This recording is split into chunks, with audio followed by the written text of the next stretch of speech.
Hey, before we jump in, just the usual quick reminder, this is all for educational purposes. It is absolutely not financial advice, and you've got to remember that all crypto investments carry some serious risk. Welcome back. Today, we are tackling the big one. The question I know is on your mind. What happens if the price of LStake actually crashes? It's a super important question, and honestly, the answer shows just how smart this whole system is designed. So let's get right into it. So here's our game plan. We're going to start by staring that fear right in the face. Then, we'll peel back the layers of the system's defenses one by one. We're talking about the powerful burn engine all the way to the ultimate safety net. By the end, you'll see all 6 layers of protection that are always working for you. All right, Section 1. The price crash fear. And look, I want to be totally upfront with you. When I first started learning about this stuff, this was the exact question that kept me up at night. So if you're feeling a little nervous about it, trust me, you are not alone. So let's just put it out there, the big, scary question.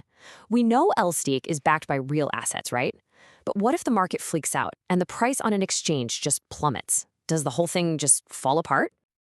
Okay, let's just imagine a scenario.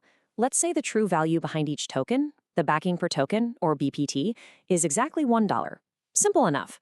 But panic hits the market, and people start selling for only 90 cents. What happens now? This right here is where things get really interesting. The system isn't broken, it's just been woken up. That price drop is literally the trigger for a whole series of automatic defenses. So what's the very first line of defense? Well, it's a mechanism called burning. This is the system's #1 most powerful tool for getting the price back where it should be. So let's break down exactly how it works. So, here is the most crucial thing to get. When the market price drops below the true backing, the protocol totally changes what it does. It stops making new LStake tokens, what we call minting. Instead, any new money coming in is used to buy existing LStake tokens right off the market. And that simple switch is a total game changer. Let's make this real with an example. So meet Alice. She sees LStake is selling at a 10% discount, 90 cents, but it's backed by a full dollar, and she thinks, hey, that's a deal. So she decides to deposit $100. First, her $100 goes into the system. But because the price is low, the system doesn't make new tokens. No, it takes her cash and goes and buys 111.11 LStake from the market at that cheap 90-cent price. But here's the magic trick. Alice's fair share based on the $1 backing is only 100 LStake. So what happens to those extra 11.11 tokens the system scooped up? Poof, they are permanently destroyed. They're burned. Alice gets her 100 tokens, and the rest are gone from the universe forever. Now, you might be asking, wait, why were all of her extra tokens burned? Good question. The system has some very specific rules here.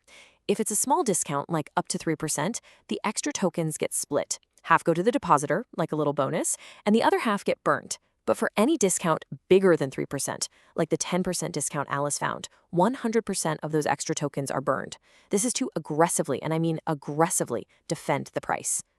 We call this the triple impact, and it is just brilliant. Every single time a burn happens, it does 3 amazing things at once. 1, the total supply of LStake gets smaller, permanently. 2, buying from the market creates buying pressure, which helps push the price back up.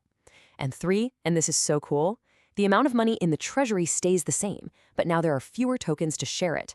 That means the backing per token, the true value, actually goes up for everybody. It's this powerful, self-healing loop. Okay, that's awesome if new money is coming in, but what if it's not? What if the market is just so scared that nobody is depositing?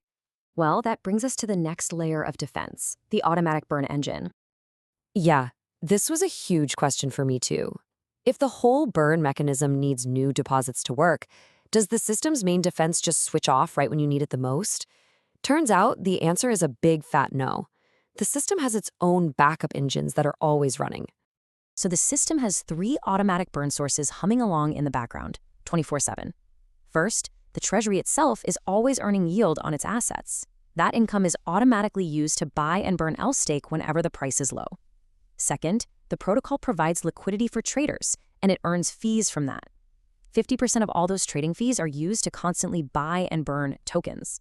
And finally, during the launch phase, some of the bootstrap fees also get thrown into this engine. The main point here is the system is designed to heal itself, even if nobody is depositing a single new dollar. This usually leads to another question. Okay, if the system is buying these cheap tokens, where did they even come from? And are they actually backed by real money? The answer is actually really simple. The discounted tokens already existed and they were always fully backed. Think of it like this. Week 1, a guy named Bob deposits $1,000 and gets 1,000 LStake. His tokens are 100% backed.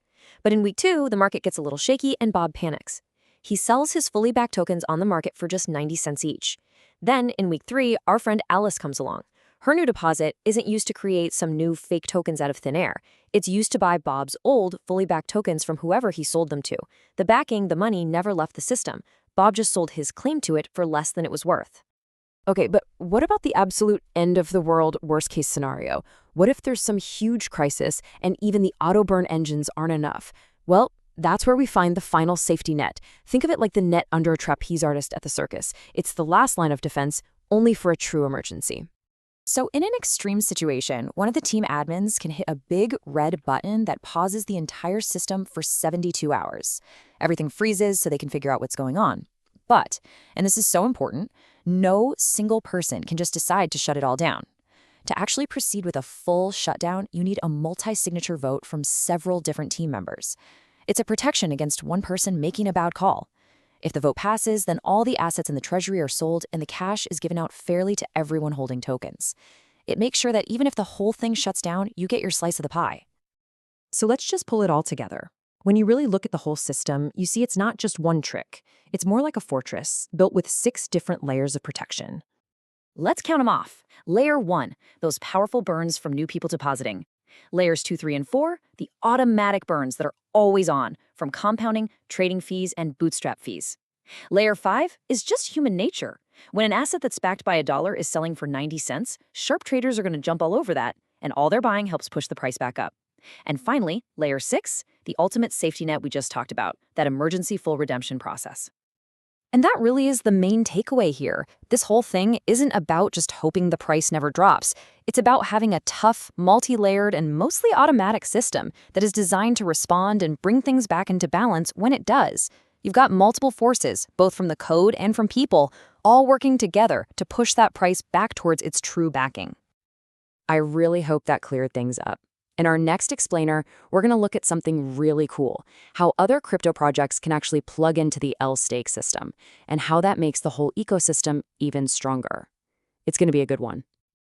And finally, our full disclaimer. You know the drill. This is not financial advice. All investments in cryptocurrency carry a high level of risk. Please, please, always do your own deep research before you make any decisions. Thanks for watching.